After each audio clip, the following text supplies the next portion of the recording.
আপনারা জানেন এই মাসের 5 তারিখ বাংলাদেশে একটা কাঙ্ক্ষিত পরিবর্তন এসেছে।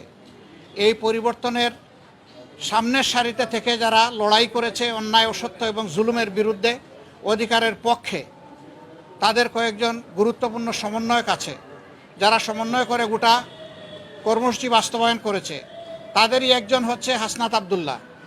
সে কুমিল্লার একজন ছেলে, ঢাকা বিশ্ববিদ্যালয়ে লেখাপড়া করে। আপনারা তার সম্পর্কে জানেন। গতকালকে একটা বাহিনীর কিছু লোকেরা তারা প্রতিবাদ করতে এসে সমস্ত আইন কানুন ভঙ্গ করে গায়ের জোরে তারা সেক্রেটারিয়েটে বা সচিবালয়ে ঢুকে পড়েছিল। তাদের উদ্দেশ্য খারাপ ছিল, সেখানে ঢুকে গালিগালাজ, উচ্ছৃঙ্খল অবস্থা সৃষ্টি করা, এরে ধরো ওরে মারো, এই ধরনের অবস্থা তারা সৃষ্টি করেছিল। যারা ত্যাগ এবং তিতিক্ষা, যারা নিজের জীবন দিয়ে, বুকের রক্ত দিয়ে সামনের সারিতে থেকে লড়াই করেছে, তারা যখন শুনেছে দেশকে অস্থির করার জন্য এই ধরনের একটা পদক্ষেপ নেওয়া হয়েছে, তারা এসেছিল ছুটে তাদেরকে শান্ত করার জন্য, বোঝানোর জন্য। এই যারা দরদ নিয়ে তাদের পাশে এসেছিল, এই লোকগুলো, এই বাহিনীর লোকগুলো তাদের গায়ে হাত তুলেছে, তাদেরকে মারধর করেছে। আপনারা এটা দেখেছেন এবং আপনারা এটা জেনেছেন। আপনাদের মাধ্যমেই আমাদের জানার সুযোগ হয়েছে, মিডিয়ায় আপনারা তুলে ধরেছেন। তারা অনেক ধৈর্য ধরেছে, কিন্তু যখন দেখেছে যে সব কিছু সীমা ছাড়িয়ে যাচ্ছে, সীমা লঙ্ঘন করছে, তারা রাষ্ট্রের ব্যবস্থাকেই ভেঙে দিতে চায়, চুরমার করে দিতে চায়, তখন বাধ্য হয়ে তারা এদেরকে প্রতিরোধ করেছে এবং প্রতিরোধের মুখে তারা পালিয়েও যায়। ওই সময়টাই তারা হাসনাত আবদুল্লাহ সহ আরও অনেকের উপরে হামলা করে। এখানে চিকিৎসাধীন কমপক্ষে 3 জন আছেন যারা গুরুতর আহত হয়েছেন। আমরা দেখতে এসেছিলাম।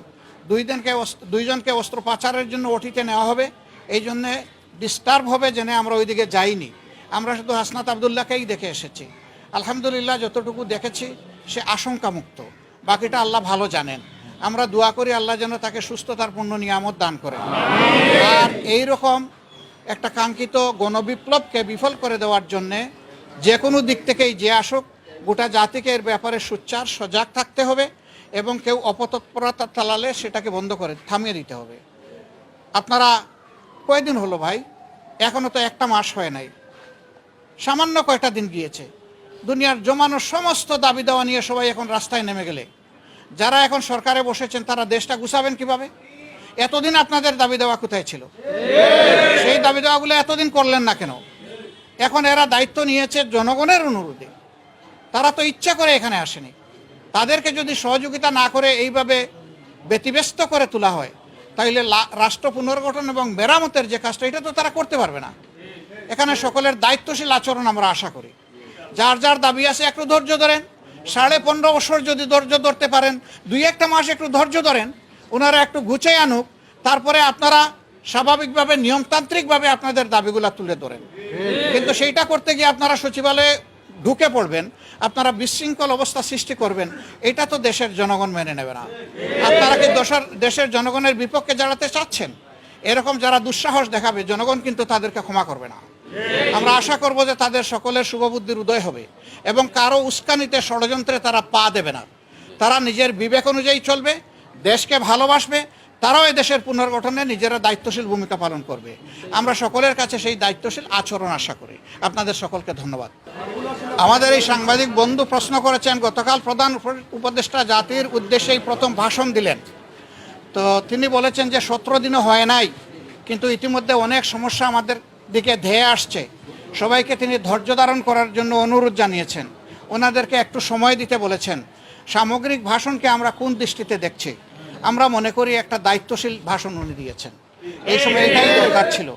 জাতিকে সামনের দিকে আশা জাগা নিয়ে কথা জাতির শোনা প্রয়োজন ছিল। তার বক্তব্যে তার প্রতিধ্বনি হয়েছে বলে আমরা মনে করি। তবে এটা ঠিক যে এই প্রতিধ্বনির মধ্যে আমার আকাঙ্ক্ষা পূরণ না হতে পারে, আরেকজনের আকাঙ্ক্ষা পূরণ না হতে পারে। দেখতে হবে সামগ্রিকভাবে সারা দেশবাসীর আকাঙ্ক্ষার প্রতিফলন হয়েছে কিনা।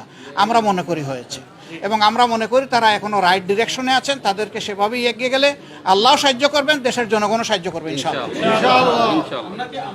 ছাত্রদের উপরে নির্ভর করে থাকবে এই ধরনের যদি আবারও হামলা হয়, তখন কি জামাত ইসলাম কি এগিয়ে আসবে? আমরা এদেশের সচেতন জনগণ হিসাবে আসবো